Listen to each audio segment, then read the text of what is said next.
Sir, एक मां के दो बच्चे, कहीं वो एक मां का दो बच्चा, दो ही अच्छा, एक मोबाइल में हो शांति पकड़ यार। एक मां ने दो बच्चों को जन्म दिया।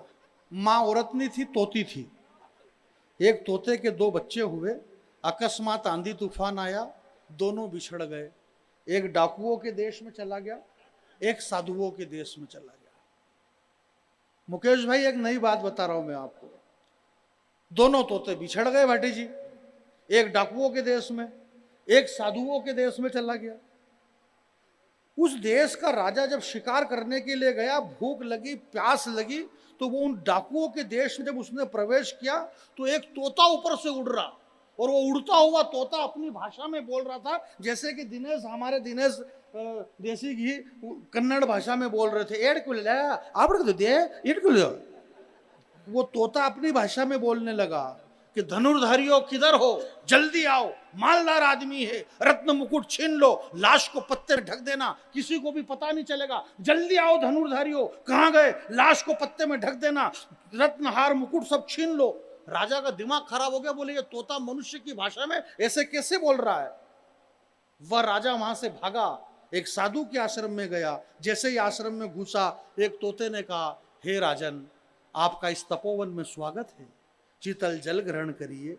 आश्रम के अंदर ऋषि महात्मा अभी फल फूल लेने के लिए गए हैं, जब तक वो आए तब तक आप शयन करिए। राजा का दिमाग खराब हो गया। दोनों तोते, इन दोनों की भाषाएं अलग अलग कैसे हो गई। बात सिर्फ ये है कि दोनों की सोहबत अलग अलग हो गई। हम किसकी सोहबत में रह रहे हैं, ये सोहबत मायना रखती है कि हमारी सोहबत कैसी है, हम किसके साथ में रहते हैं। दो लाइन मेरी सुनना मुकेश भाई, ये सोहबत का असर है। शायद आप अखबार पढ़ते हैं, मोबाइल चलाते हैं, सोशल मीडिया से जुड़े हुए होंगे। दो लाइन मुझे पढ़ना है, मैं एक कविता पढ़ देता हूं आपके बीच में, दो लाइन सुनना। सोहबत क्या होती है मेरे भाई के, हमारे पड़ोस की सरकार को भूल से हिजबुल की सोहबत हो गई। हमारे पड़ोस की सरकार पाकिस्तान, हमारे पड़ोस की सरकार भूल से हिजबुल की सोहबत में आ गई। अब मैं ये नहीं कहूंगा कि ताली बजाना है आपको। हमारे पड़ोस की सरकार भूल से हिजबुल की सोहबत में आ गई। कश्मीर के ख्वाब देखते थे, आज आटा मांगने की नौबत आ गई।